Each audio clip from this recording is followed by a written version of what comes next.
목돈 한 1억 정도 있는 무주택자가 올해 집을 사려고 한다면은 어떤 부동산을 주목하는 게 좋을까요? 그러니까 1억 원이라는 게 네. 어쩌면 많을 수도 있고 적을 수도 있는데, 일단은 중요한 건, 주택을 매입하고 내 집 마련할 때는 대출이 불가피하다는 거예요. 그러면 제가 이제 권장해드리는 대출 비율은 자기 자산의 40%거든요. 그러면은 1억 원을 갖고 있으면 1억 4천만 원까지 이제 아파트나 뭐 주택을 보는 건데, 그런 아파트가 사실 거의 없지 않습니까? 특히 서울에는. 그런데 뭐 빌라라든가 뭐 이런 지역은 이제 나타나고 있거든요. 근데 그런 거를 한번 이제 마음에 보시면 오히려 보시라. 네, 가격이 많이 하락한. 그러면 충분히 기회도 있고, 또 하나 뭐냐면, 그러니까 제가 부동산으로 돈 벌 수 있는 방법을 알려드릴게요. 돈으로 버는 게 아니에요. 회전으로 버는 거예요. 회전이요? 네. 그러니까 예를 들면, 그러니까 쉽게 제가 이해를 돕게 하기 위해서, 네. 은행이 어떻게 돈을 버는지 아십니까? 은행은 돈을 벌 수 없는 구조예요. 네. 되게 나이브하게 생각하면. 왜냐면, 네. 대출을 5% 해주는데, 정기예금도 5%로 해주거든요. 그러면 예대금리 차가 없잖아요. 그렇죠. 네. 근데 이런 상황에서도 은행은 돈을 벌 수 있어요. 왜냐하면 정기예금의 이자는 1년에 한 번 주거든요. 네. 만기 때. 네네. 그런데 대출 이자는 매월 받잖아요. 그러네요. 이걸로 돈을 버는 거예요. 그러니까 예를 들어서 여러분들 대출 받으시면 계속 매달 돈이 나가지 않습니까? 맞아요. 근데 여러분 정기예금을 하면 뭐가 있어요? 적금을 하면 만기 때 받죠. 만기 전에 네. 나가면 어떻게 돼요? 그럼 중도 환급 네, 수수료 다 못 받고. 네, 네. 그래서 만기 때까지 있는데 만기가 돼야 이자를 줘요. 그래서 적금 이자와 대출 이자가 똑같아도 은행은 돈을 버는 구조예요. 결국 돈을 버는 핵심은 시간이라고요. 그래서 이렇게 적게 자산에 출발하실 때는 어떤 마음가짐을 가지셔야 되냐면 회전율을 높여야 돼요. 쉽게 말해서 그러니까 2년만 보유하고 있으면 양도세가 비과세니까. 네네. 2년 지나면 또 팔고 이사하고 또 이사하고 이런 전략이 필요한 겁니다. 그러면 10년 만에 확 쌓아져요. 그래서 희망이 있다, 여러분. 그리고 막 너무 그러니까 한 방에 예를 들어서 나는 돈을 엄청 대출받아서 한 방에 강남집을 사야지. 이건 돈을 안 벌겠다는 거예요. 그냥 쓰겠다는 거죠. 네네. 네. 회전율을 높여야 된다. 네, 그런 관점에서는 내가 그러니까 쉽게 팔 수 있는 집을 잘 선택하고 가격이 많이 떨어진 집을 선택하면 된다라는 말씀을 드립니다. 그리고 현재 시장이 투자자가 빠진 실거주 위주의 시장이다 보니까 신축 아파트 선호 흐름이 강한데, 그래도 적은 자본으로 구축 아파트부터 찾아보려는 무주택자는 어떤 지역을 주목하는 게 좋을까요? 이거 지역이라는 건 뭐냐면 의미가 없어요. 그냥 많이 떨어진 거 사면 돼요. 되게 간단하죠. 그러네요. 네. 네. 그런데 왜 이런 말씀을 드리냐면, 많이 떨어졌다는 건 가격이 낮다는 게 아니고 많이 떨어졌다는 건 뭐냐면 오를 수도 있다는 걸 얘기하는 거잖아요. 올라서 떨어졌으니까. 네. 가능성을 얘기하는 거죠. 네네. 그러니까 좀 메리트가 있는 거죠. 그래서 신축이 메리트가 없는 겁니다. 오르는데 안 떨어졌으니까. 가능성이 적잖아요. 그렇죠. 네. 그래서 여러분들이 지역과 상관없이 올랐다가 많이 떨어진 지역을 보신다. 그런데 계속 낮은 지역은 또 의미가 없고. 그래서 예를 들면 내가 한 3억 원을 대출받아서 가지고 있습니다. 근데 이제 집을 보는데 어떤 집은 6억 원에서 3억 원을 빠졌어요. 근데 어떤 집은 그냥 3억 원이야. 신축이어서 안 빠져. 뭘 사야 됩니까? 많이 빠진 거 그렇습니다. 네. 그러면 되게 의사결정이 되게 심플하고 간단해지죠. 그리고 1억을 월 100만 원씩 평생 헌금이 나오는데, 네. 그 세금이랑 건보료가 면제인 연금이 있다고요? 네. 좀 전에 말씀드린 거죠. 네네. 지금 개인 연금, 개인 스스로 가입할 수 있는 연금 중에서 세제 적격 연금이 있고 세제 비적격 연금이 있습니다. 세제 적격 연금은 연금저축 IRP를 세제 적격이라고 해요. 우리가 연말정산할 때 세액공제 받죠. 납입한 금액에서 일정 금액, 연간 연금저축은 600만 원, IRP는 900만 원까지 납입하게 되면 거기에 연말에 세액공제, 세금 환급 받잖아요. 네네. 대신에 연금 탈 때 연금소득세를 납부해야 되죠. 그래서 지금은 돌려받지만 나중에 연금 탈 때 저율과세 한다. 이게 세제 적격 연금이고요. 은행, 증권, 보험사에서 연금저축 상품 IRP 가입하시면 됩니다. 그리고 두 번째가 뭐냐면 세제 비적격 연금보험이 있어요. 이 상품은 납입할 때 세금을 돌려받지 않습니다. 대신에 연금 탈 때 세금 없이 받을 수 있어요. 이게 비과세 되는 것이거든요. 이거는 생명보험사에서 가입하시는 연금보험이에요. 그래서 옛날엔 무제한이었는데 지금은 비과세 한도가 연간 납입액 1,800만 원 플러스 1억. 그래서 요 두 가지 한도가 있거든요. 이 두 가지 한도 내에서 가입하시게 되면 나중에 연금 탈 때 세금 없이 받을 수 있고, 둘 다 건보료는 연금저축이나 연금보험이나 건보료는 현재 부과하고 있지 않습니다. 그런데 이제 법조항을 보면 연금저축 같은 경우에는 사실상 건강보험료를 부과하게 되어 있는데 지금 면제를 해주고 있는 것이고, 연금보험, 비과세 연금보험 같은 경우에는 비과세 소득이기 때문에 이거는 건강보험료 부과 대상에서 빠져 있는 것이죠. 그래서 어쨌든 둘 다 현재는 건강보험료를 부과하고 있지 않죠. 개인연금을 잘만 준비하시면 뭐 세금은 조금 내거나 안 내거나 건강보험료는 아예 없거나 이렇게 해서 하실 수 있겠습니다. 근데 이제 물어보신 게 이제 1억을 넣고 네네. 월 100만 원씩 나오는 거. 그죠? 네.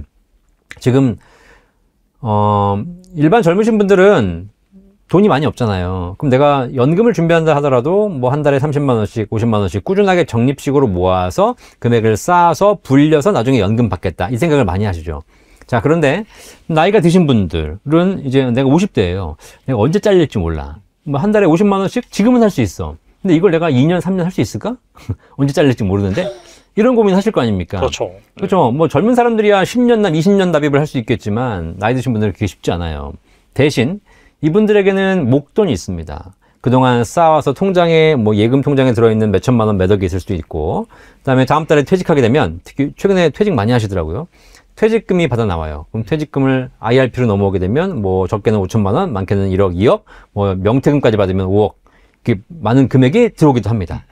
자, 그러면 내가 매달 뭔가를 하는 건 쉽지 않지만 목돈이 있으니까 목돈으로 뭔가를 할까를 고민하시는 거죠. 그 목돈 가지고 투자를 할 수 있습니다. 하지만 투자했다가 변동성이 커지게 되면 손실이 심해지잖아요.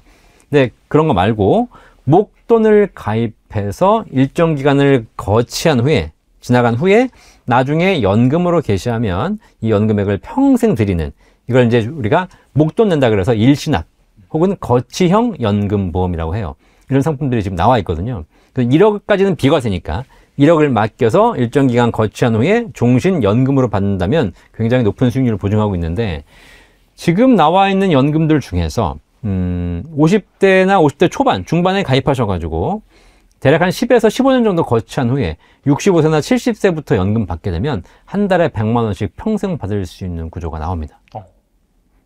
대신에 여기서 이제 우리 뷰티풀 구독자 여러분들은 착각하시면 안 되는 게 뭐냐면, 아, 그럼 내가 1억을 놔두고 100만 원씩 평생 받고 나중에 죽으면 1억 또 물려줘? 이런 생각하시는 분들이 계세요. 근데 우리가 생각을 바꿔야 되는 게 뭐냐면, 연금은 그렇지 않습니다. 네.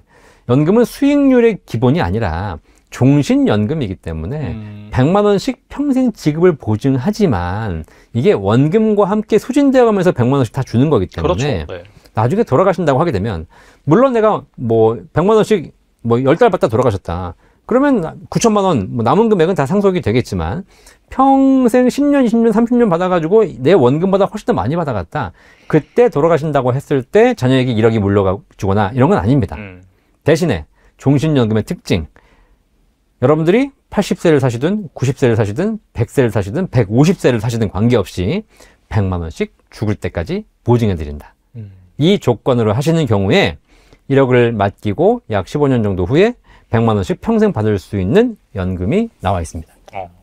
관심 있는 분들은 잘 상담 받아보시면 좋겠네요. 그렇죠. 근데 항상 꼭 명심할 게 뭐냐면, 투자 상품과 연금보험 상품을 서로 혼동하시면 안 돼.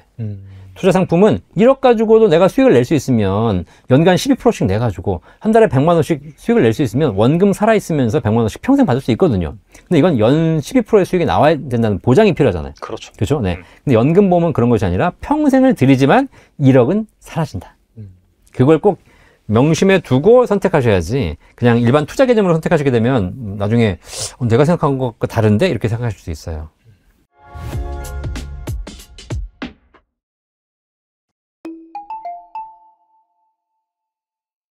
자, 다음은 목돈 1억 원이 있는 분들 중에 투자 대신 맘 편히 묻어두고 싶은 분들도 계시잖아요. 연금저축 혹은 ISA 계좌를 적극적으로 활용하는 게 중요합니다. 자, 우리가 일반적으로 예금 상품을요, 자, 1억 원 가지고 5년 동안 저축했다라고 가정을 하게 되면, 자, 일단 2000년도에 1억 원을 납입해서 300만 원의 이자가 생깁니다. 여기에 15.4%의 이자 소득세가 차감되게 되면 세후 이자는 253만 8천 원이 되고요.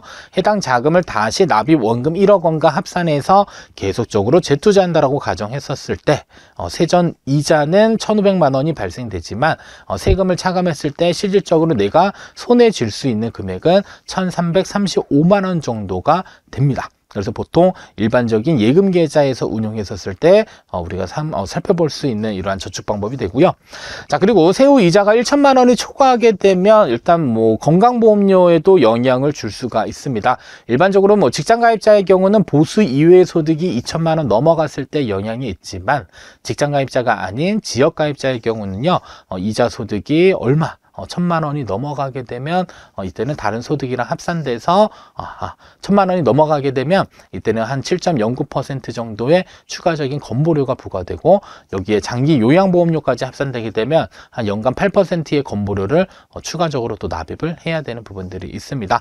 물론 뭐 세후 이자를 1년 단위로 끊게 되면 뭐 1,000만 원이 넘지는 않겠으나 어느 정도 목돈을 갖고 계신 분들 은행에 이렇게 장기간 운용을 하게 되면 어느 정도 세금에 대한 영향들이 있기 때문에 기본적으로 일반 예금에 우리가 투자한다라는 것, 저축한다라는 것은 세금의 상당 부분 많이 노출되어져 있다라고 보시면 되겠습니다. 그래서 이자 소득세 15.4%도 내야죠. 아니면 금융소득 이자 배당이 모두 다 합산돼서 1,000만 원만 넘어가더라도 지역가입자의 경우는 추가적인 건보료가 대략적으로 약 8%가 더 발생되기 때문에 15.4와 8% 합산되면 무려 23%에 대한 세금을 추가적으로 납부하게 되는 부분이 발생이 될 수가 있습니다.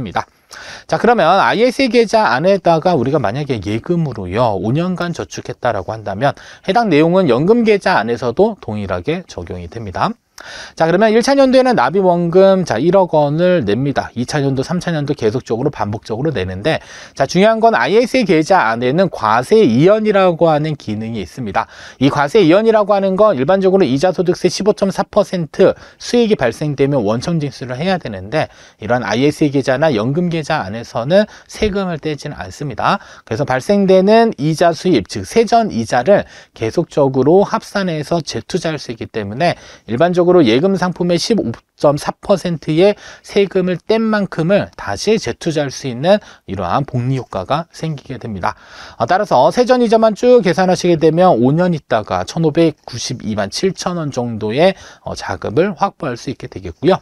자, 그리고 ISA 계좌의 경우는 뭐 3년 경과하게 되면 서민형이냐 일반형에 따라서 200만 원 또는 400만 원 한도로 비과세 처리도 해주고 있습니다. 그래서 실질적인 세후 이자에 대한 차이를 한번 비교를 해봤더니 일반 예금의 세후 이자는 1,335만 원 정도가 되고 ISA 계좌의 세후 이자는요 다 계산했더니 1,474만 6천 원이 됩니다.